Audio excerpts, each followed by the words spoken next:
quantas maneiras tem de se fazer uma introdução. Introdução se faz de um jeito, se faz bem.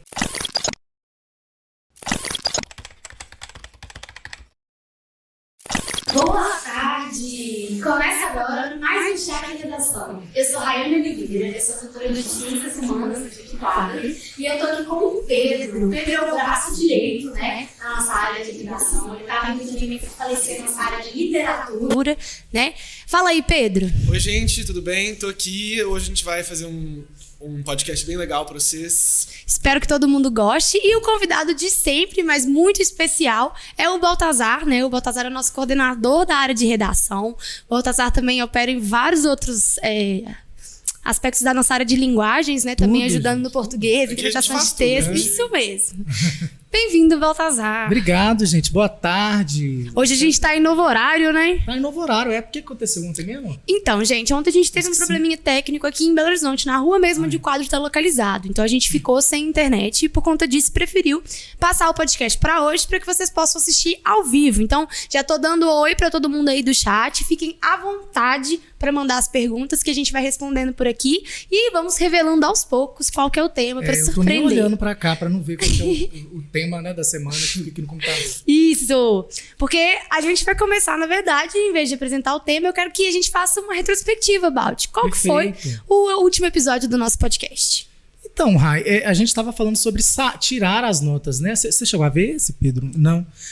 Então, a gente está falando sobre sair as notas do SISU, como pegar esse resultado e o que fazer com ele, né? Como começar a estudar a redação, qual que é a melhor forma para fazer isso. Aproveitar o tempo, né, que o aluno está realmente empenhando nesse momento, porque a gente falou sobre o grande problema também, né, esperar para a segunda fase para começar a estudar a redação, ou então esperar chegar julho, né, falar, chegar nas férias, aí eu vou pegar a redação para valer, por enquanto eu vou ficar vendo as exatas.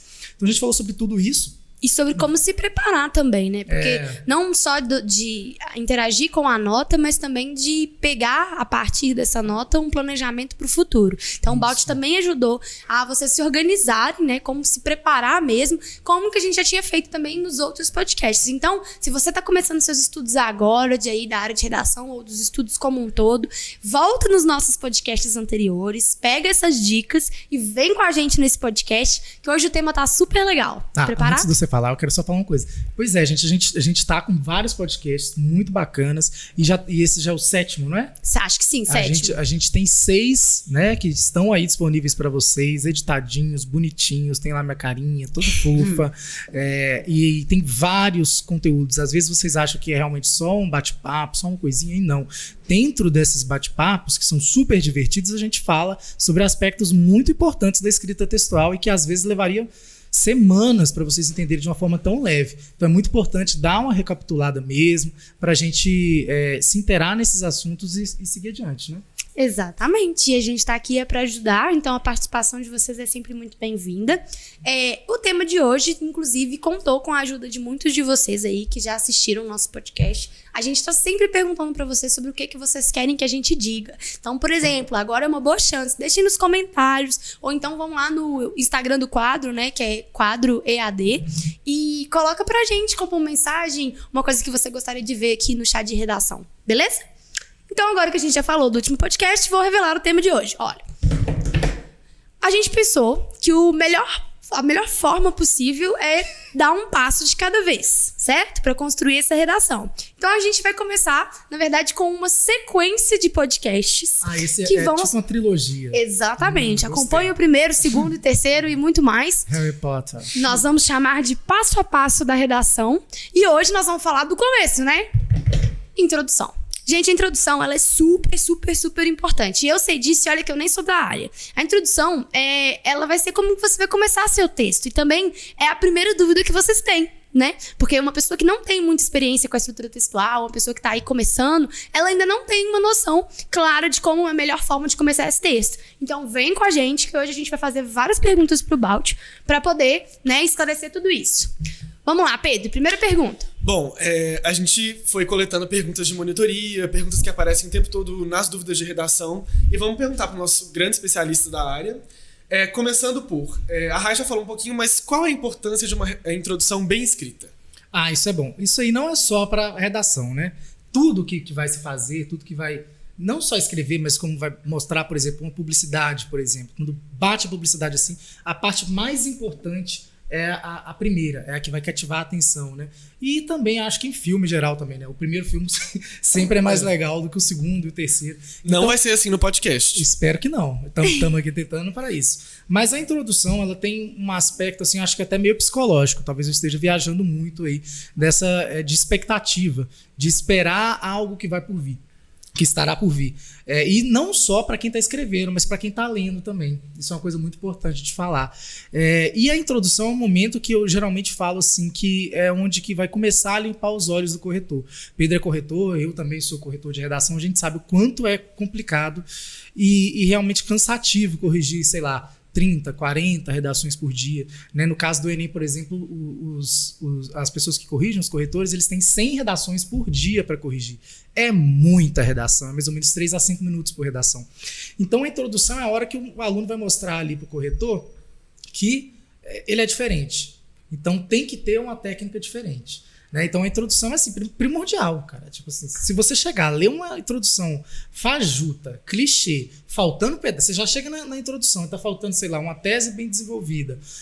Você não sabe o que você vai ver no restante da redação. Isso aí já fala para o corretor, tipo assim, a chance dele penalizar mais é muito maior do que se o aluno tivesse feito uma introdução bacana e bem desenvolvida, de um jeito certinho, com todos os itens bacana. E realmente a introdução, para mim, é a parte mais importante do texto. Legal demais. E é isso, né? Quando você percebe que a sua primeira chance de impressionar o corretor, o Bausch está sempre falando sobre os processos de correção, gente. Quem não sabe, não assistiu nosso último podcast, retorna lá, que a gente falou muito sobre essa questão da originalidade, de como impressionar o corretor, e você já tinha tocado no assunto de tese, né? Então, qual que é essa estrutura de introdução? Então, a gente está falando de coisas muito básicas, né? A estrutura principal mesmo é a tese, o tema, e de certa maneira o corretor tem que ver o que vai acontecer no restante do seu texto. É o que alguns doutrinadores chamam de recortes argumentativos. Outros chamam de tese 1, tese 2, por exemplo. Mas eu não gosto, porque eu acho que às vezes o aluno confunde essas duas teses e acaba deixando de colocar a sua tese mesmo, propriamente dita, bem colocada, que é o ponto de vista. Né? Então eu costumo dizer que tem que ter um tema, uma tese e pelo menos esses 2 recortes argumentativos, que é para o corretor saber o que ele vai ver realmente no desenvolvimento. Isso é o principal. Às vezes a gente acha que é muito fácil fazer isso. Eu até sei o que é tema, eu até sei o que é tese, mas ou deixa solto, ou não desenvolve legal, ou coloca no momento que não tem nada a ver, ou não contextualiza, sabe? E, tipo assim, fica faltando alguma coisa. Então, são basicamente esses tese, tema e os recortes, né? São basicamente esses 3, mas que eles são a base para uma coisa muito maior. Não é simplesmente colocar isso de qualquer jeito, sabe? Entendi. É interessante porque uma outra dúvida eu já vou puxar para a próxima pergunta. Muita gente pergunta na monitoria o que é essa coisa de tese. Tem muita gente que não sabe exatamente o que é uma tese, qual que é a importância dela para o texto e onde colocar ela na sua introdução. Tem algum lugar certo? Não tem? Tem que estar na introdução. Assim, dentro da introdução, não importa em qual lugar que esteja, né? Desde que você dê uma contextualização. Existe um jeito de colocar uma tese também que eu não indico. Já vou chegar nisso. A primeira pergunta é o que é tese, né? O que é tese? Tá. Para a gente responder essa pergunta, a gente tem que entender primeiro a questão do tipo textual de uma dissertação, né? Porque o texto dissertativo ele é um gênero, dissertação argumentativa ou uma dissertação expositiva, né? Mas a gente pode falar de um tipo de gênero que é uma dissertação, que é quando o locutor ele tem que convencer alguém de alguma coisa, ele tem que persuadir alguém de alguma coisa. E quando a gente fala uma dissertação argumentativa, essa persuasão ela não pode ser apenas expositiva, né? Ela tem que ter um ponto de vista e ela tem que ter uma argumentação. É o que eu sempre falo. Por exemplo, para convencer alguém de alguma coisa, você precisa mostrar que está, de certa maneira, certo. Né? Você não vai chegar, por exemplo, no seu trabalho e falar que você merece um aumento e você não mostrar isso. Ou então você não vai chegar para sua avó e falar: vó, isso aqui não está tão gostoso, está tão legal, da vizinha está melhor. Por exemplo, meio machista, né? Eu acho. Um pouquinho. Me perdoe. Mas enfim, você vai ter que pedir alguma coisa, você vai ter que comprovar o seu ponto de vista através de argumento. Então, para você convencer alguém, você precisa de uma argumentação. Então, isso é um tipo textual de dissertação que a gente vê esse traço numa dissertação argumentativa, por exemplo. Então, a tese ela está ligada a isso. Ou seja, a tese é a sua defesa desse ponto de vista. Qual que é o seu ponto de vista a respeito do tema? Talvez a próxima pergunta seja qual é o tema, né? Já vou adiantar. O tema, para quem não sabe, gente, é um assunto do texto. É aquele caminho que você vai percorrer lá, né? Aquilo que vai estar lá no enunciado. Às vezes ele vem, né, em forma de perguntinha, às vezes não. Você vai pegar aquilo e você vai ter uma opinião sobre aquilo, né? Essa opinião, esse ponto de vista, talvez a opinião fique um pouco subjetivo do ponto de vista de falar que você pode falar qualquer coisa, não. É o ponto de vista, né? E esse ponto de vista é muito engraçado, né, Pedro? Porque às vezes ele está bem delimitado pela banca. Sim. Você não tem a escolha. Muitos professores falam, você vai escolher o lado que você vai argumentar melhor, blá, blá, blá, blá. Não. Primeiro você tem que dar uma olhada na proposta, passar pelos textos motivadores, ver se realmente aqueles textos motivadores eles não estão te guiando para o outro lado. Por exemplo, tem uma proposta de redação que eu acho muito, muito legal, na plataforma, que ela fala sobre a importância da vacinação no Brasil. Esse exemplo agora. Tipo assim, não tem como você falar que a vacinação não é importante. Né? Você tem lá, delimitando no próprio tema a importância da vacinação, você não vai chegar lá e falar assim, não, o movimento antivacina é o que há. E tem as palavras-chave, né? A questão de algo no Brasil. Aí já tá querendo dizer, na verdade, sobre como se você fosse fazer uma análise completa daquilo que está sendo dito. Geralmente, quando tem questão, é porque mostra que tem uma problemática. Né? A questão da mobilidade urbana no Brasil. Você acha que pode ser substituído por os problemas da mobilidade urbana diretamente? Sim, com certeza. É interessante sempre, né, gente, dar uma olhada nos textos motivadores para ver se é isso mesmo. Mas se já tem uma questão, você já tem que ficar meio de olho, porque geralmente está embutido aí um problema. Porque ninguém vai falar assim, nossa, a mobilidade urbana de São Paulo é maravilhosa, cara. A gente vai de, sei lá, de Taubaté? Não, Taubaté não é interior, né? Não é parte da cidade, você não sabe? Não é geografia, né? Perto, região metropolitana. Sei lá, tem lá a Rua Augusta, essa eu conheço. Tá? Da Rua Augusta para a região de... tá difícil achar exemplo, São Paulo, desculpa. Mas é isso, tipo assim, se tem questão, tem um problema, e você vai ter que argumentar em cima desse problema. Então, seu ponto de vista vai ser que há problemáticas, há coisas a se fazer, enfim, e há um monte de coisas que você pode argumentar em cima de um tema como esse, né? Uma outra pergunta muito recorrente e interessante é sobre a outra parte. A gente falou de tema, a gente falou de tese. E aí, como que fica a argumentação na introdução? Tem gente que não sabe se você pode argumentar, começar já jogando argumento, se existe uma diferença clara entre contextualização e argumentação. Sim. Porque, claro que a contextualização é uma forma de argumentação, uma forma de mostrar sua bagagem, mas ela não é um argumento fechado. Então, como que essas diferenças ficam na estrutura da sua introdução? Tá, eu acho que eu tenho uma analogia perfeita, que acabou de me vir a cabeça aqui. Olha. Eu acho que uma introdução é tipo um trailer de um filme. Tipo, quem faz o trailer, ele tem que, de certa maneira, colocar tudo que tá no filme, mas ele não pode entregar o jogo. Né? E é bem isso mesmo, gente. Dá uma olhada no trailer de um filme que vocês assistem muito e tentem perceber esses pontos importantes aí que vai passar pro meio do filme, no final do filme, enfim. Eu acho bem positivo. Mas quanto à argumentação na introdução, ela tem que estar, de certa maneira, contextualizando, é sempre interessante, mas ela também tem que estar presente nos outros parágrafos do desenvolvimento. Eu costumo dizer que é muito interessante utilizar um repertório, pelo menos, na contextualização. Lembrando que você tem um repertório, né, da folha proposta, a gente não aconselha copiar, claro, mas assim, se faltar repertório, é bom que se utilize, se baseie pelo menos um deles, mas tenha 2 sobrando, né? E a argumentação ela vai ser desenvolvida mesmo na parte do desenvolvimento. Mas a ideia central dessa argumentação ela vai estar, de certa maneira, colocada na introdução. Por exemplo, se a gente falar... A gente está falando de mobilidade urbana, né? A gente falar, por exemplo, que uma das problemáticas a causa seria mau planejamento, né? Isso aí tem que estar lá falando no parágrafo de introdução e você vai desenvolver, né? E vai argumentar em cima disso que você colocou lá no desenvolvimento. É sempre interessante colocar 2, você pode fazer por causa e consequência, enfim, tem uma série de formas que você pode utilizar esses recortes argumentativos. Talvez isso gere confusão.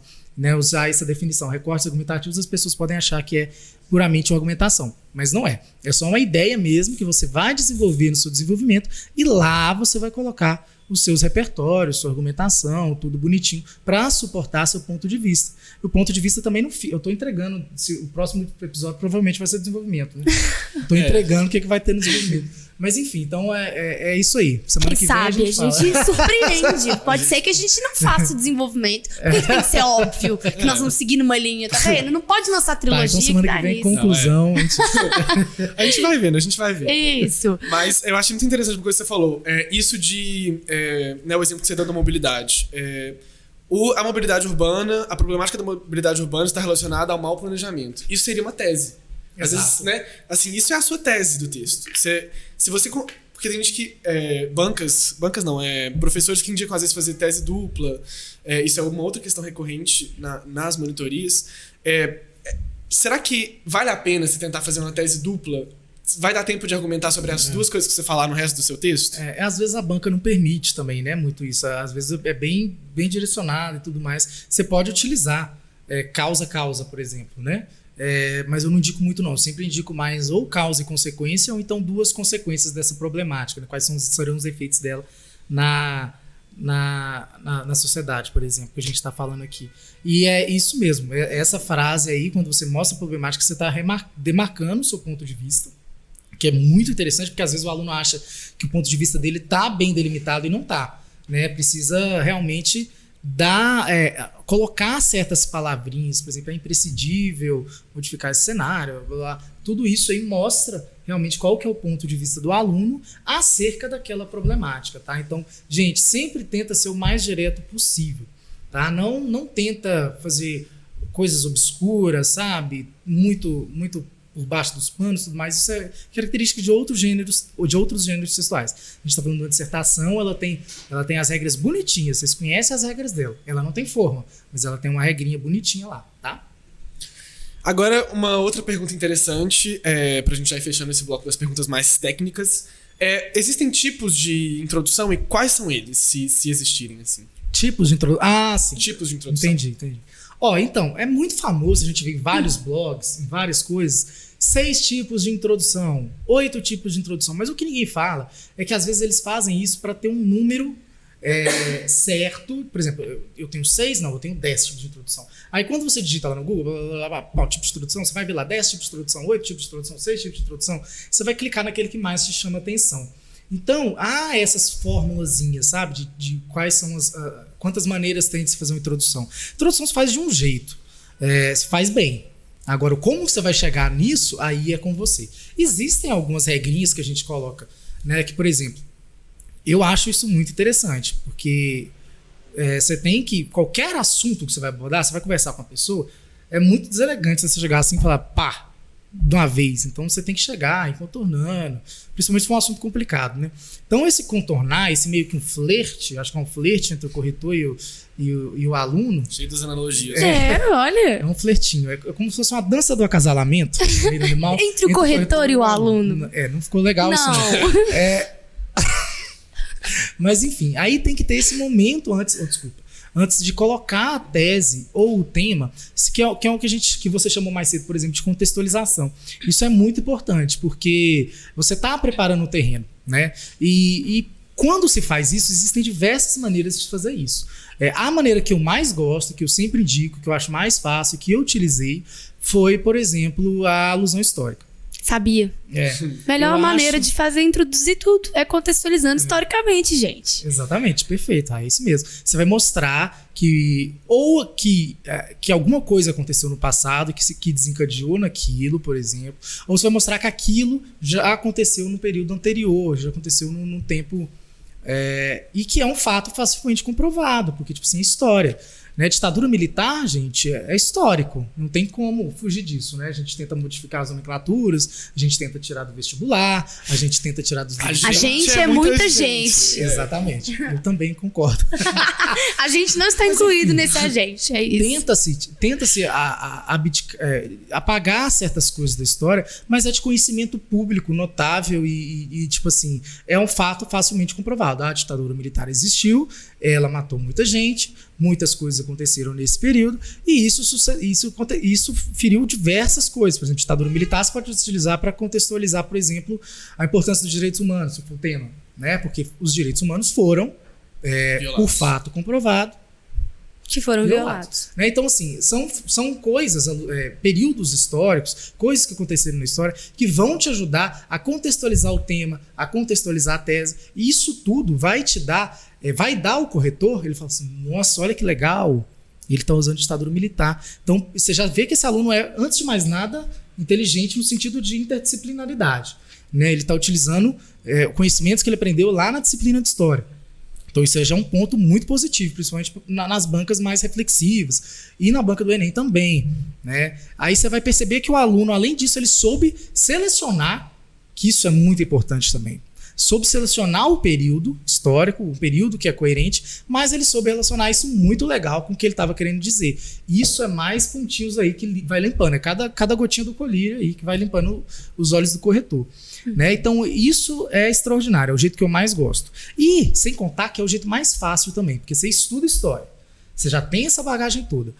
Geralmente essas alusões históricas elas podem ser utilizadas para diversos temas. Olha para você ver, ditadura militar, por exemplo, pode ser utilizada, né, para corrupção, pode ser utilizada para quando o tema for direitos humanos, para quando o tema for autoritarismo, quando o tema for conservadorismo, quando o tema censura, tudo. Ditadura militar é um tema que pega diversos eixos temáticos. É a mesma coisa que, por exemplo, a colonização do Brasil. Né? Quando a gente fala de desigualdade social, com toda certeza a gente pode chegar lá na colonização. Né? E diversas coisas. Né? Por exemplo, na redação do Enem, o tema foi a democratização do acesso ao cinema. Né? Muita gente utilizou colonização. Por que não?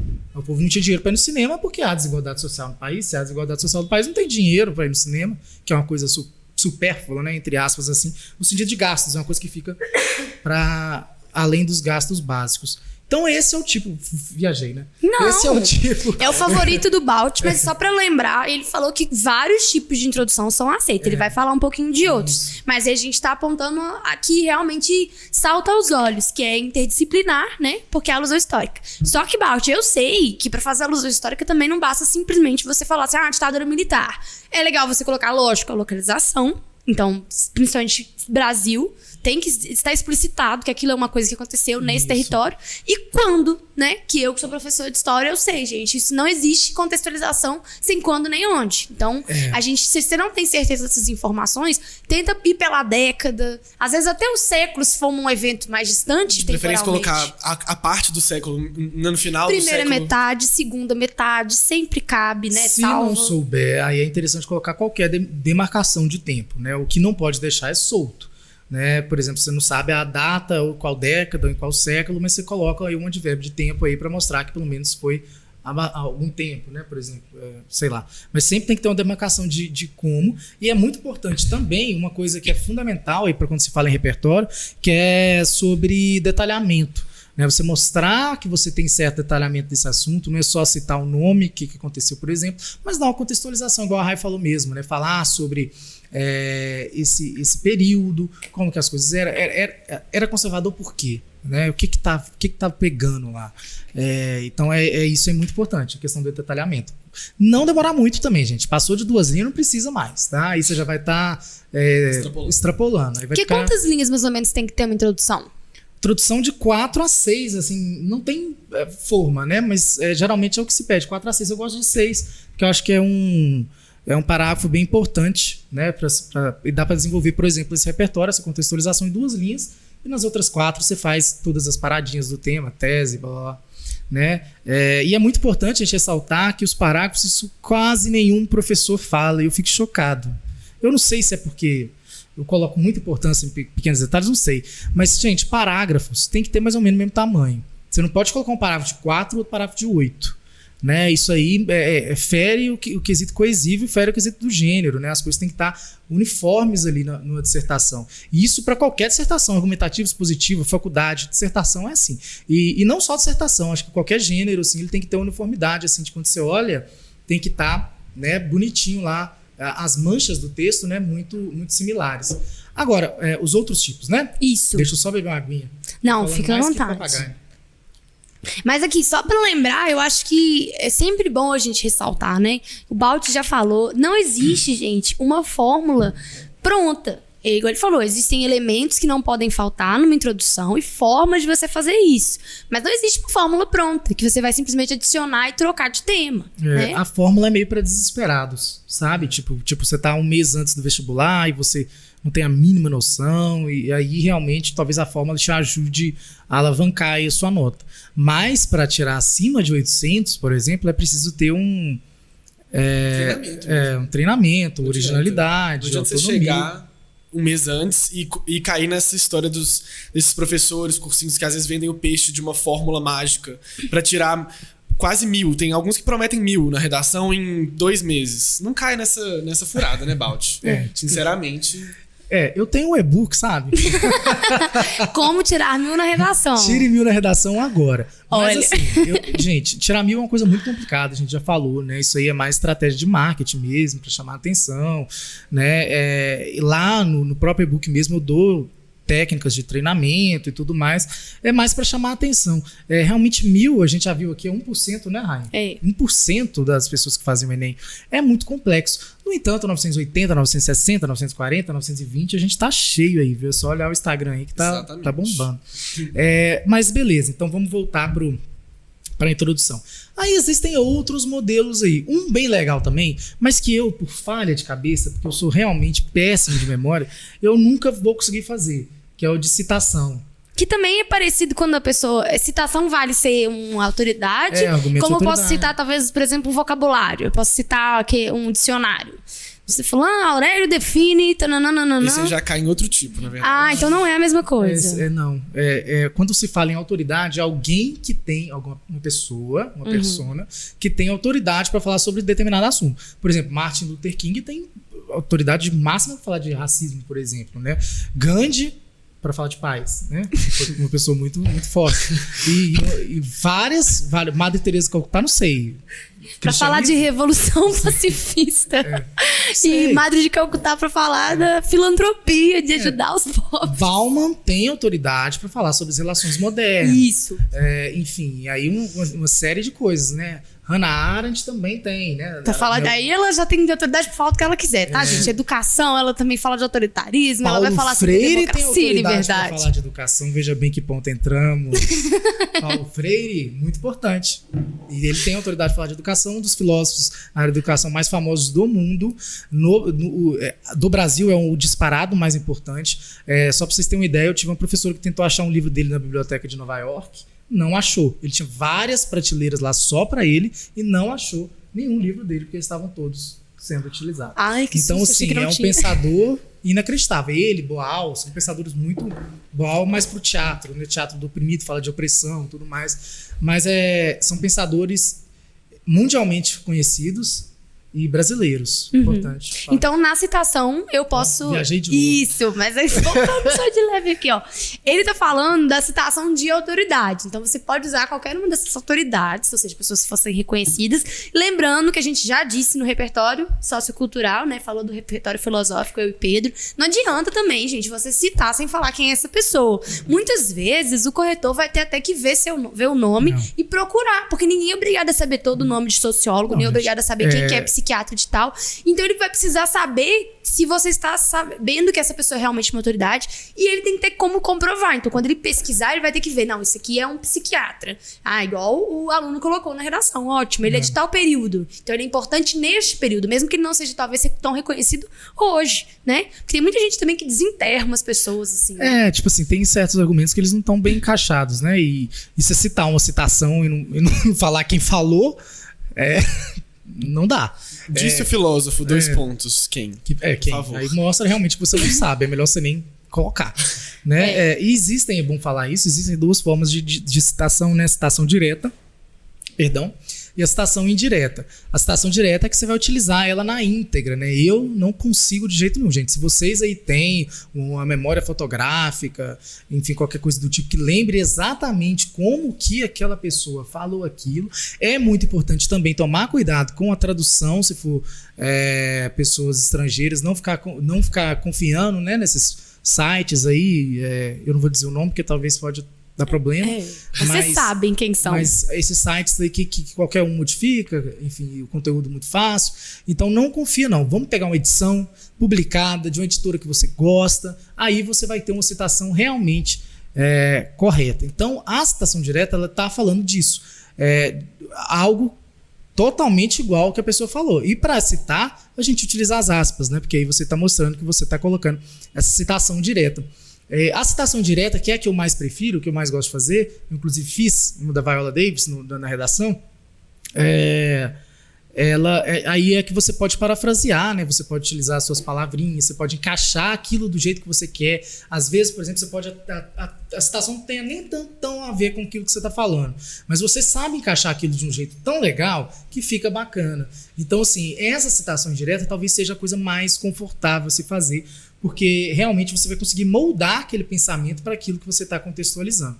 Esse é um outro tipo de introdução. Então a gente falou de alusão histórica e de argumentos de autoridade, né? A alusão histórica lá, a questão da história, interdisciplinaridade, e argumentação de autoridade, a gente está falando aí de pensadores, de pensamentos enfim, filosóficos e tudo mais. Eu gosto de falar da palavra intelectuais. Se você não lembra o que é a pessoa, fala que ele é um intelectual, porque todos nós somos intelectuais. Perfeito. Então, assim, teórico também funciona com beleza. Isso é importante.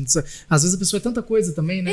Você fala que o cara é filósofo, de repente não é só filósofo, ele é outra coisa. Por exemplo, como é que você vai classificar Leonardo da Vinci?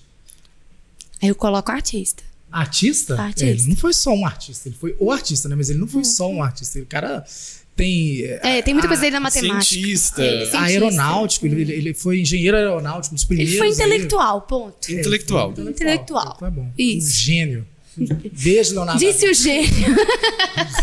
Oh, meu Deus. Então tá. A gente já falou de duas muito legais. Eu citei uma que eu quero que vocês me esclareçam. Então, se eu quero colocar democracia pelo Aurélio, como é que é isso? Como eu faço? Isso aí entra naquela questão de você definir o que é uma coisa. Mas eu acho que é um tipo de introdução que é totalmente passivo, você não precisa nem se preocupar, que é quando você vai colocar um conceito de uma problemática, né? Aí você vai colocar esse conceito e você vai e fala assim, definição. Primeiro, quem vai ficar decorando definição de alguma coisa? Né? Geralmente, vem na proposta de redação, quando é uma definição muito importante, ou que muitas pessoas não sabem, geralmente vem um textinho aí contextualizando, e já nele ele dá uns certos conceitos aí sobre coisas que são importantes do tema. Então, não é muito legal. Então esse aí é um outro tipo, tá? Então peraí, deixa eu ver quais que eu falei já. Alusão histórica. Alusão histórica, conceito e... Não, definição e argumento de autoridade. Isso, tá faltando quais? Pra mim deu. Acho que tá legal. A gente pode dar, por exemplo, tem gente que... tem um muito importante. Esse aqui também é polêmico. Que eu também não indico e eu geralmente até critico, sabe? Os alunos, tipo assim, falou, vamos modificar esse jeito de fazer introdução. Isso é complicado. Porque é um jeito... Eu amo que eles já sabem, eles só se olharam, eles já sabem o que eles estão falando e eu tô aqui. Porque realmente são restritos, né, essas caixinhas assim. Que é quando o aluno vai contextualizar o tema meio que narrando, né? Ele vai, por exemplo, eram 15 horas da tarde quando o carro passou. Ele não conseguiu passar porque estava tudo travado. Era chuva em Belo Horizonte. Isso aí é um traço de outro tipo de gênero textual, que é a narração. Né? Então aí quando se faz isso, pra mim tá fugindo, mas existem casos de nota 1000 que fizeram uma redação assim com introdução e ficou legal. O que é importante o aluno saber é que isso tem que ser muito curto, isso não pode perdurar por mais do que a contextualização, porque se perdurar mais do que a contextualização, vai realmente fugir do gênero, né? E aí vai ser bastante penalizado, né? Dependendo, né? Até vai ser zerada aí a redação. Então é muito importante que tenha muita cautela de se fazer isso. Tem, por exemplo, assim, morte, vida, noite, essa era a realidade de não sei quem. Né? Coloca ponto mesmo, morte, ponto, vida, ponto, noite. É o que eles chamam de introdução em flash. Eles vão colocando, você coloca vários flashes pontuados entre si com um ponto final. Gente, vamos guardar isso, chique, mas vamos guardar isso pra narrativa. Tem muito vestibular aí, tipo Unicamp, que vai cobrar narrativa, pode cobrar, né? Não tô dizendo que vai ser o único, mas pode cobrar narrativa. E aí vocês vão poder usar mais elaborados, o que eu chamo de firula, na sua introdução, porque você, na verdade, vai ter mais espaço criativo para fazer isso, né, Bart? Realmente. É muito complicado, é um jeito de introduzir que você pode se embananar mesmo, e não tem porquê, sendo que você pode colocar uma alusão histórica que você já está ganhando aí em originalidade e mostrando para o corretor que você tem um repertório acima do normal. Então, olha, antes da gente encerrar pro Bora Discutir, eu vou fazer uma pergunta que é minha dúvida, tá? Mas eu sei que também é dúvida de muita gente aí, que é o que é um período ou tópico frasal? Eu realmente não sei. E a gente usa ele na introdução? Ponto. Não, o tópico frasal geralmente ele vem mais no desenvolvimento ali, tá? Porque ele vai mostrar para onde que você tá indo, né? Ele é o tópico que ele vai direcionar a sua argumentação. Né, Pedro? Coloca ali no primeiro parágrafo do desenvolvimento que você está conectando aquilo que você estava dizendo na introdução e reafirmando o seu ponto de vista. Então, ele é sensacional. Tipo assim, é primordial que você coloque um tópico frasal. Os alunos podem... Dica para vocês que estão organizando aí, a gente pode fazer um podcast daqui uns tempos, quem sabe, sobre esses tipos de nomenclatura. Os alunos têm muita dificuldade. Muita. Eu também, tá, gente? Eu também tô aprendendo. Porque tópico frasal, período longo, período frasal... Parágrafo frasal, não sei o que. Mandem aí, gente, nos comentários. Eu já tô vendo as respostas, tá? Eu já vou responder vocês antes da gente ir pro Bora Discutir. Mas já coloquem, por favor, aí as nomenclaturas que vocês já ouviram em algum corretor ou em alguma aula e tem dúvida pra gente poder ver. Se não colocarem nesses comentários, vão lá no perfil do Instagram, quadro EAD, e coloquem pra gente poder pegar isso e continuar aplicando pra tornar esse podcast só melhor. Tá? Agora eu vou para as perguntinhas para depois a gente ir pro Bora Discutir. O Dias falou assim, olha, eu fiz uma redação sobre arte, coloquei como título Quadro em Branco. O título é o início da arte escrita e o quadro em branco onde se inicia a arte. Essa analogia pode ser feita? Devo explicar até ao fim? Nossa, eu não entendi. Eu acho que tem que explicar até o fim, sim, porque ficou confuso. Fiz uma redação sobre arte, perfeito. O eixo temático era arte. Coloquei como título Quadro em Branco. O título é o início da arte escrita. E o quadro em branco, onde se inicia uma arte. Nossa! Eu achei poético. Meu Deus! Muito profundo. Eu vou ter que Posso responder a pergunta de... Pode. Olha, só tá Dias? Dias, isso. Ó, eu achei super criativo seu título, super interessante. Inclusive, a gente não falou sobre isso, mas né, o título em algumas bancas é obrigatório, em outras bancas opcional. É delicado, porque tem que ser um título... Então, tome cuidado com títulos muito subjetivos. Porque se você não for falar... Geralmente, uma dissertação ela pede um título um pouco mais técnico, um pouco mais teórico. Então, você vai falar a questão da arte, eu não sei qual era o seu recorte, mas um direcionamento mais específico. Poderia colocar arte problemática, dependendo do tema, alguma coisa assim para mostrar realmente o seu ponto de vista. Já mostrar, o título tem uma conexão, né? Você deixar o título muito subjetivo, assim, não estou dizendo que esteja, porque a gente não sabe qual que é o eixo temático, não sabe o que é a proposta, enfim. Mas quando você deixa muito subjetivo, isso aí realmente fere o gênero, porque é coisa mais de poesia, mais de... aliás, poesia não, mas de poema, coisa mais de outros gêneros textuais aí. É claro que é bonito, né? E um título chama muito atenção, mas ele tem umas regrinhas mesmo, igual o Pedro falou. É interessante você colocar, de certa maneira, a pessoa que lê esse título saber qual que é o tema, por exemplo, né? Ver, de certa maneira, qual que é o tema que você vai dissertar ali sobre. E quando não, esse título tem que fazer sentido em alguma parte do texto, né? Muita gente finaliza, por exemplo, voltando à ideia do título. O que eu quero dizer é o seguinte, que às vezes você só vai entender o título quando você vê o último parágrafo, né, que é o fechamento de chave de ouro, se não me engano. E é interessante, mas tem que tomar muito cuidado. A regra é realmente essa que o Pedro falou mesmo. É você ficar mais de boa, escrever mais cientificamente e tudo mais. Muito bacana. A próxima pergunta é do Pedro Henrique Machado Almeida. Olá. De não ser exatamente o foco da aula, tem uma pergunta. É recomendável ter uma estrutura previamente pronta para a redação do Enem? A estrutura ela tem que estar entendida, prontinha, bonitinha. Você tem que saber, né, o que colocar em cada parte, tudo mais. Você sabendo fazer isso, você vai saber definir a sua autonomia, enfim, tudo que você tiver de fazer aí na sua redação. Mas a estrutura do texto dissertativo não é uma forma, ela é uma estrutura. Você tem que saber essa estrutura, o que colocar na introdução, o que coloca no desenvolvimento, o que coloca na conclusão. Só que o jeito de você colocar isso aí vai variar, é claro, da sua autonomia, da sua originalidade e depende, é claro, dos seus repertórios, né, para tal proposta. Então, muito bom. É sempre bacana, né? E você também tem que saber a base, né? Chegando lá, você vai sempre precisar mudar. Vai que o tema exige um formato um pouco diferente, né? Então é isso, Pedro. Agora o Lucas perguntou se a redação cobrada para os vestibulares militares, ele tá dando o exemplo da AFA, se é muito diferente da redação do Enem. Não, é o mesmo gênero textual, tá? Ambas são dissertações argumentativas. É importante você pensar que existem algumas diferenças do jeito que essas redações, que essas propostas são cobradas, né? A redação do Enem, ela geralmente ambas têm problemas sociais, ambas falam de problemas sociais, tá? A AFA quanto o Enem. Mas a diferença está do jeito de escrever, né? Porque a redação do Enem, por exemplo, ela pede obrigatoriamente uma intervenção social e a AFA não pede isso. Então é só essa mesma a grande diferença entre as duas aí. Isso. E na AFA não aceita muitos argumentos pop, não, tá? Fica mais no filosófico, alusão histórico-cultural, argumento de autoridade. Como as mais tradicionais ali, FUVEST, Unicamp, que não vai poder usar a PEPA, que é o nosso exemplo regular. Não vai. Gabriel perguntou se a tese de adesão inicial, como alusão histórica, mitologia, obras literárias, tem que ser retomada na conclusão. Perdão, não entendi, eu tava olhando. Se a adesão inicial, a tese da adesão inicial precisa, tipo assim, se ele usa uma alusão, uma mitologia, uma obra literária, se ele tem que retomar isso na conclusão. Olha, isso é muito legal, cara. Isso é muito legal. Né? Por exemplo, existe um tipo de contextualização que eu esqueci de falar, que é a contextualização, por exemplo, por lei, né? Por exemplo, é direito de todos, sei lá, vida. Usa a Constituição. Usa a Constituição e tal. Faça isso, é claro, se você tiver sem repertório. Aí você pode falar lá na conclusão, por exemplo, se tudo... Eu tô dando um exemplo, viu, gente? Meio oral. Não é assim que você vai escrever, mas é praticamente assim.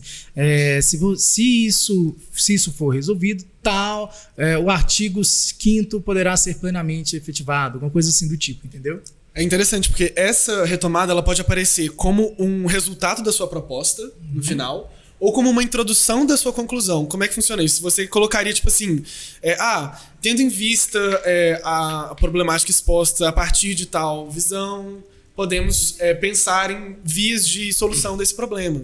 E aí você pode retomar. Acho que é interessante, sim, se não se perder demais na conclusão.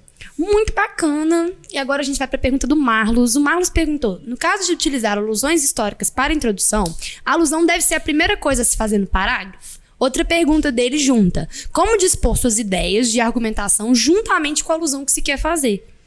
Então, a primeira, vamos falar da primeira. Olha, é interessante que você comece assim pela alusão, mas não é uma regra. Você tem que saber colocar isso aí de um jeito bonitinho, que toda a sua estrutura esteja lá na sua introdução, mas a ordem delas assim geralmente fica um pouco livre. É claro que você vai... geralmente a regra é essa: contextualização com alusão, tema, tese, né? Ou então alusão, contextualização, tese, tema. Acho que é isso. É isso. E qual que é a segunda pergunta?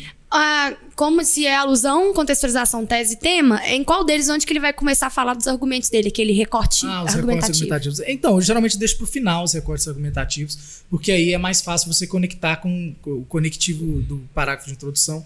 É mais fácil ele alocar aí com o que estava sendo dito na linha de trás, por exemplo, entendeu? Então faz a alusão, fala o que você pensa desse tema, apresentando ele também, e já contextualização, apresenta o tema, fala da tese e coloca os recortes argumentativos, talvez seja a regra mais interessante. Anota aí, Marlos, que agora falamos sua pergunta. O Gabriel... Oh, meu Deus do céu, hoje nós estamos que estamos. O Gabriel perguntou de novo e perguntou assim: sobre as perguntas na introdução, pode ser usado como uma forma de provocação? É uma boa ideia? Não gosto não. O que acontece? As perguntas, elas podem existir sim, viu? É o Gabriel? Gabriel. Elas podem existir sim. É muito bacana que se utilizem em algumas bancas e tudo mais. Mas o que acontece via de regra, Gabriel? Quando se usa pergunta, essas perguntas elas têm que ser obrigatoriamente respondidas. E geralmente não são. É muito difícil você responder assim certinho, né? Finalizar essas perguntas. Uma pergunta que é possível ser colocada e não respondida, é claro, é a pergunta retórica, né? Que é aquela que não necessita de uma resposta imediata. Que ela já está pronta, né? Agora, é muito complicado fazer uma pergunta retórica. Geralmente, quando se fala que é uma pergunta retórica, não é também. Né? Então, assim, evita a pergunta, eu acho melhor. E também, como é que você vai saber que ela é retórica ou não, não é mesmo? É todo um treinamento muito complicado que às vezes realmente não precisa. Shamira Teles acabou de perguntar que é necessário operador discursivo para começar o texto ou só utilizá-lo entre períodos na introdução? Não entendi. Ela perguntou. Operador discursivo é o conectivo. Entendi. Não, é interessante você colocar sempre. Você não precisa necessariamente começar, mas se você quiser começar, pode começar. Não tem importância não. Mas geralmente, no primeiro período do seu texto, não vai ter uma conjunção de cara. Uma ideia anterior pra você retomar. Você não tem como retomar. Então você não vai começar com outro assim. Não faz sentido. Mas às vezes o operador de discurso também pode ser, por exemplo, advérbios. Sim, claro. E aí depende. Você tem que ver qual que é realmente o que você tá querendo dizer de operador de discurso. Você começar com conectivo não faz sentido, porque não vai conectar com nada. Mas, por exemplo, utilizar de outros modalizadores, né, outros operadores de discurso pode sim. Até para situar temporalmente, você falar nos dias de hoje, isso é um operador discursivo e é super válido para um primeiro período. Ótimo. João Victor perguntou: é permitido o uso de metalinguagem na redação? E ele explicou. Por exemplo, na introdução eu falei que vou explicar na problemática dos parágrafos seguintes. Então, a dissertação em geral aceita, né? A gente falar, por exemplo, diante do exposto, né? Isso aí você está fazendo, de certa maneira, uma metalinguagem. Só tem que tomar um pouco de cuidado com o excesso disso aí, tá? Principalmente a dissertação da faculdade, que é a dissertação mais elaborada e tudo mais. Isso é muito comum. Agora, na redação para o vestibular, tome um pouco de cautela, não fica fazendo somente esse tipo de reiteração. Utilize essa forma de conectar seu texto aí pouquíssimas vezes, tá? Vamos utilizar mais outras coisitas. Muito bom. E lembrando da primeira pessoa, porque ele colocou aí o verbo vou, né? Voos. Isso. Cuidado com isso também. Algumas bancas condenam um pouco esse uso de primeira pessoa. Não pode, então, não é nada recomendado você colocar um vou, pretendo, quero, porque perde um pouco do caráter mais objetivo que o texto pede. Fica meio subjetivo. Bacana, agora a gente vai falar com a Yasmin Saraiva, que perguntou assim: é interessante utilizar algum juízo de valor? Se sim, como utilizar? Isso é meio polêmico, porque de qualquer forma você tem que colocar uma opinião, né, a respeito disso. Mas a linha é muito tênue entre juízo de valor e uma opinião, vamos dizer assim, científica. A gente tem sempre que lembrar que o texto ele tem que ser o mais científico possível. A linguagem científica, a linguagem pessoal, ou seja, isso que o Pedro falou sobre a primeira pessoa é muito legal. Algumas bancas aceitam. A FUVEST, por exemplo, tem casos aí de nota 50, lá é 50 que é toda assim, em primeira pessoa, mas a regra geral é que não faça isso mesmo. E esqueci a pergunta. Juízo de valor, lembrei. Então é muito importante que você delimite isso certinho, para você não mostrar que é tipo assim, eu acho, sabe? Alguns livros, por exemplo, trazem até a ideia de você utilizar alguns advérbios para você mostrar o seu ponto de vista, mas mesmo assim eu acho complicado. Por exemplo, infelizmente, esse tipo de coisa, eles são operadores do discurso, eles são articuladores aí no seu texto, né, de certa forma, mas eles trazem um juízo de valor muito, muito grande, na minha opinião. Tem teóricos, professores que falam para utilizar para marcar seu ponto de vista, mas eu já acho que eles são um pouquinho muito pessoais, tá bom? Bacana. Agora que a gente encerrou, a gente vai rapidinho pro Bora Discutir, né? Que, como vocês já sabem, é onde a gente apresenta as possíveis problemáticas em cima de um tema e também passa indicações para repertório, né? De formas com que vocês possam utilizar o que a gente problematizou para também aprender mais sobre essas pessoas e utilizá-las também, caso o tema for parecido aí no final desse ano. Perfeito. Eu gostei muito, teve muita pergunta, né? Eu também gostei. Parabéns pela participação, gente. Galera. Foi muito bom. Até os altos e baixos eu amei, tá? Olha, hoje o tema é os desafios do ensino à distância no Brasil. Falando que a gente já tinha, né? Lembrando que a gente já falou até nesse podcast, já tá lançado na nossa temática os desafios, ou seja, nós já estamos problematizando. A gente poderia ter colocado, por exemplo, as possibilidades do ensino à distância, poderia? E aí mudaria um pouquinho o tema ou não? Não entendi, qual que era o primeiro? Os desafios do ensino à distância no Brasil. Se eu colocasse, por exemplo, as possibilidades do ensino à distância, aí já estaria mais aberto, por exemplo, para... Daria outras interpretações, né? Teria que ver a proposta de redação, porque possibilidades às vezes é uma coisa, né, positiva, e os desafios é quais são os problemas. Né? Às vezes é uma coisa mais voltada para tecnologia, pensando que é uma possibilidade, né? Mas no caso do desafio... uma possibilidade, por exemplo, de democratização do ensino, poderia ser... Bacana. E aí agora, com os desafios, a gente já está direcionando vocês mais ou menos para onde a gente quer que vocês vão. E aí eu vou falar algumas coisinhas assim que são super importantes. Vocês se prepararam, né? E eu não. Sempre assim. Eu gosto que nessa hora eu posso brilhar, entendeu? A gente vai falar de educação à distância, é um assunto que é muito tocante pra mim, porque quando eu comecei a ser professora, eu não acreditava na educação à distância, até que eu vim trabalhar, né, comecei a me pesquisar cada vez mais e hoje eu sou apaixonada, é uma chance muito bacana de falar sobre isso, e a educação à distância é a modalidade de educação que mais cresce no Brasil. Segundo os dados do Ministério da Educação, 3,3 milhões de matrículas no ensino superior, ou seja, aqui a gente já destaca que o ensino à distância tem sim crescido, mas tem crescido numa parte específica, que é o ensino superior à distância. E aí, registrados no ano de 2003 a 2013, ou seja, essa pesquisa ainda é mais velha do que a gente tem hoje. Então, hoje, talvez, quando a gente fosse fazer, a gente ia ver o surgimento também de novas instituições de ensino à distância, né? Que você sabe que todo ano aparece uma nova aí, e é sobre isso que a gente vai falar. De 49.911 alunos em 2003, o número saltou para 1.153.572, 10 anos depois. E é um crescimento muito significativo, né? E eles falam que 86% já está falando sobre a instituição de educação superior e é ensino à distância particular, né? A gente não tem ainda um ensino à distância de forma gratuita oferecida pelo Estado. Mas a gente também tem percebido, e aqui vai entrar nesse número, ensino gratuito pela internet. O YouTube, por exemplo, tem se tornado... Nós somos um conteúdo gratuito na internet. Nós somos um curso. Quem acompanha o Chá de Redação vai aprender à medida, né, com que os episódios forem passando. Então, estamos inseridos também nesse índice. Mas um contraponto que deve ser feito é que a educação à distância ela exige o meio da internet. Então, vale a pena a gente perceber quantas pessoas, né, quantos brasileiros usam a internet. E o número continua crescendo.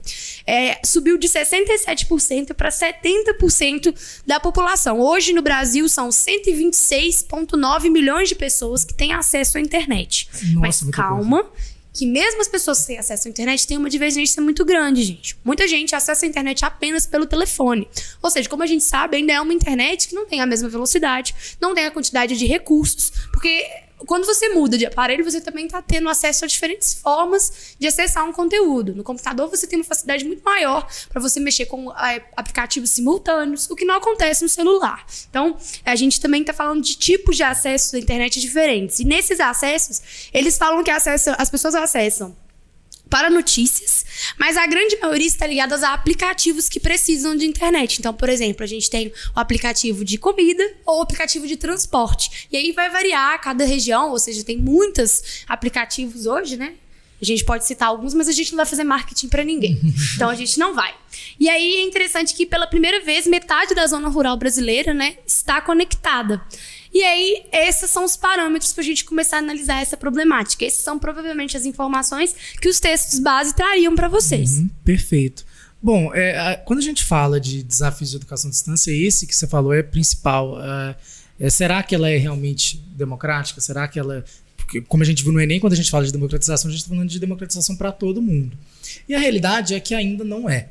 Né? Você já viu isso aí, mas já é um grande passo. Eu acho que a gente tem que enxergar a educação à distância como um grande passo a esse caminho. Talvez seja um intermédio, né? Porque realmente é mais acessível até mesmo do que a educação presencial, por exemplo. Primeiro porque ela é mais barata, você não precisa gastar com transporte, por exemplo. Né? Você pode fazer no tempo que você quiser, você não precisa abdicar de nada. Enfim, é uma educação que é muito chamativa por causa disso. Existem os limites, né, financeiros aí da questão e de realmente de restringir, né, a população a isso, porque você precisa de internet, você precisa de aparelho. Então isso é muito complicado. Mas ao mesmo tempo a gente tem que pensar que a educação presencial também ela não é democrática. No sentido de que não é todo lugar que tem, né, escola, não é todo lugar que tem todos os professores, não é todo lugar que, enfim, existe uma série de coisas. Então a educação no geral, ela ainda não está nem a presencial nem a AD aonde todo mundo quer que ela esteja, né? Mas eu acredito, principalmente depois de trabalhar com educação à distância, que a educação à distância seja a chave para isso sim, porque a gente tem que pensar numa coisa. Quando a gente fala de educação à distância, a gente não está falando só de educação, a gente está falando de tecnologia também, a gente está falando de avanço tecnológico. E se, por exemplo, a gente pensar que a sala de aula hoje, nos ensinos presenciais, é a mesma do que era no século XIX, o século XVIII, o século XVII, que foi quando esse modelo veio para a gente, é um absurdo. Se você entrar, por exemplo, no hospital do século XX, vou nem passar mais para trás, se entrar no século XX e entrar no hospital hoje, você já vai ver uma imensa diferença. Ou seja, a tecnologia chega, na saúde, ela chega na no cultura, transporte, ela chega na agronomia, mas ela não chega na educação como ela poderia ser. E eu acho que a educação à distância ela é fenomenal por causa disso, porque você consegue moldar, né, esses ensinamentos, enfim, e consegue colocar isso de uma maneira mais acessível no ponto de vista pedagógico. Porque uma coisa muito interessante da educação à distância é que ela entra muito, não que Paulo Freire discutia sobre isso, mas tipo assim, que ela entra muito em consonância com o que Paulo Freire dizia, que era dar ao aluno um papel fundamental na educação, porque é o aluno que vai ter que entrar, o aluno que vai ter que pesquisar, o aluno que vai ter que fazer isso, e o EAD é muito para isso. Muita gente fala, eu tenho, como é que eu falo? Eu não tenho disciplina para o EAD.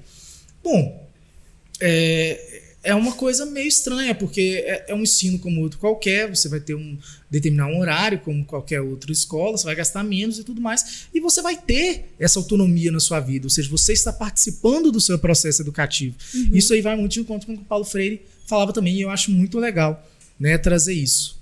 Muito bacana. E muito do que eu queria voltar um pouquinho no que o Balt falou sobre tecnologia e já passar aí a primeira dica de repertório filosófico para vocês. É um historiador que eu sou muito fã, ele é da Escola dos Análises, ele é francês, e o nome dele é Chartier. O Chartier, ele teve um envolvimento muito grande em história social e principalmente pensando na educação. Ele foi um cara que pensou muito a escola, pensou muito a educação.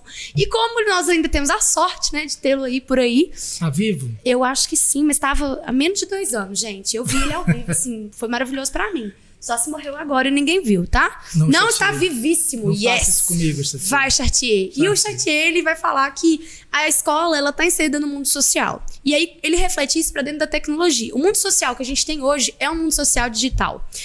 Não tem como você fugir do mundo social e fugir da tecnologia. Então, se a escola se insere nesse mundo, para ele já é natural que ela tenha que acolher de alguma forma, seja para reprimir ou seja para incentivar a tecnologia no seu âmbito. Porque senão ela está negando o mundo social do qual ela faz parte. Então, Chartier pode ser um cara bacana para você falar. Só que uma das coisas que ele também levanta, e é importante aí, principalmente se você vai enfatizar ainda mais nos desafios, é que o aprendizado é um processo. E o mundo da internet é muito imediatista. O que define a internet é esse imediato. Então, é um cuidado que a escola tem que ter para também não fazer parte desse mundo. Porque ela é o negócio que a gente sempre fala da sopa, das fórmulas, né? Não existe parte rápida para educação. Existe uma educação que é construída, que ela é ativa e que ela é dinâmica, mas ela não é rápida, ela não é imediata. Porque o conhecimento não é adquirido dessa forma. Uhum. Então, vale a pena falar disso. Puxando uma sardinha aqui a Rai falou do historiador, eu vou puxar aqui uma sardinha para a área né, da letras, da linguística. A gente conversando sobre educação, me veio na cabeça um conceito interessantíssimo da linguística, que você vai encontrar em Patrick Charrodot, que é um grande teórico também vivo, vai encontrar em Roman Jakobson, que é um pouco mais clássico, e vai encontrar também em Begrand, Dressler, que são outros teóricos aí fundamentais, que é o conceito de situacionalidade, né? Como que uma situação comunicativa, como uma aula, como a comunicação que acontece para o processo educacional, ela tem que se adaptar à situação dos interlocutores. Então, se a situação do mundo contemporâneo é uma situação digital, é um mundo totalmente inserido nessa dinâmica, como fazer com que a educação chegue, a educação sendo uma forma de comunicação, uma forma ativa de comunicação das duas partes, porque o aluno e o professor e a equipe devem se comunicar o tempo todo, como fazer com que isso chegue ao mundo virtual, essa comunicação. Então, acho que é uma chave super interessante também. E vai puxar na qualidade, né? Se você tem uma comunicação efetiva, esse é o desafio. Se eu igualo a comunicação, ela continua sendo ativa, a mensagem está sendo passada, as pessoas estão se entendendo, a educação ela é tão confiável presencial do que ela é à distância. E entra nessa parte que a gente já está caminhando para o final, gente. E falando na questão da proposta de intervenção, né? Uma forma de fazer isso é garantir a qualidade, garantir que a mensagem, a comunicação e o processo estão sendo ativos, estão sendo funcionais para ambos os lados. E assim você consegue garantir que a qualidade é a mesma. A mesma forma que você pode fazer é a inclusão digital, né? Trazer mais pessoas para dentro disso. E com a inclusão digital, a gente vai falar de uma possível proposta de intervenção, que é a questão da melhoria ao acesso da internet. E aí tem várias formas. Tem como o governo continuar incentivando, né, e ampliando os programas de acesso à internet para o meio rural e para o meio cidades satélites, as capitais, que são as que estão mais prejudicadas, que é o interior. E também pensando na como comprar esses bens que a gente acessa pela internet. Então, um computador de qualidade, por exemplo, você precisa, talvez, de uma redução de IPI, que é os impostos dos produtos industrializados. E aí, esse imposto favorece muito para que uma pessoa que tem uma menor qualidade possa comprar. E aí, já chega com uma alusão histórica maravilhosa, que isso já foi feito no Brasil várias vezes, gente. Foi feito com a frota de carro da Volkswagen e também com a linha branca. Vocês vão lembrar, mamães de vocês vão lembrar disso, que a linha branca de eletrodomésticos no Brasil teve o IPI reduzido. E com isso as pessoas puderam realmente comprar e ser inseridas nesse mundo aí dos carnês. Perfeito. Só para falar sobre uma outra alusão que eu lembrei aqui agora também a respeito de AD, que é o Ministério da Cultura, não, o Ministério da Educação, perdão, e há 80 anos atrás, isso foi quando? 1960? 80? Não, 1920. Não sei, foi 80 100. anos, eu vi a notícia... 100 anos atrás. Não, foi 1920. 80 anos atrás isso que aconteceu. Que foi o primeiro... Eu fiz uma formação complementar em tecnologia e educação, eu vi isso. Foi algum tempo atrás, se não me engano é 80 anos atrás mesmo, que foi a primeira transmissão voltada à educação para a população brasileira, que era no rádio e incentivava a alfabetização e, de certa maneira, auxiliava a alfabetização pelo rádio. Então, essa foi o primeiro EAD, né, do Brasil. Foi, inclusive, proposto pelo poder público. Né? Que legal! E eu acho interessante também trazer uma outra visão do Mário Sérgio Cortella, que ele fala que... é muito bom isso. Eu falo assim, eles falam que ensino EAD é algo de hoje, mas, tipo, um livro é um ensino à distância.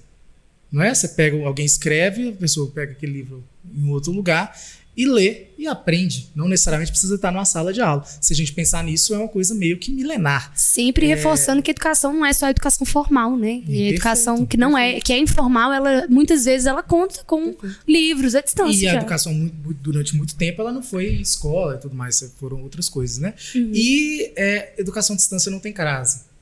Olha, importante, tá vendo? Ainda ficou a dica da gramática.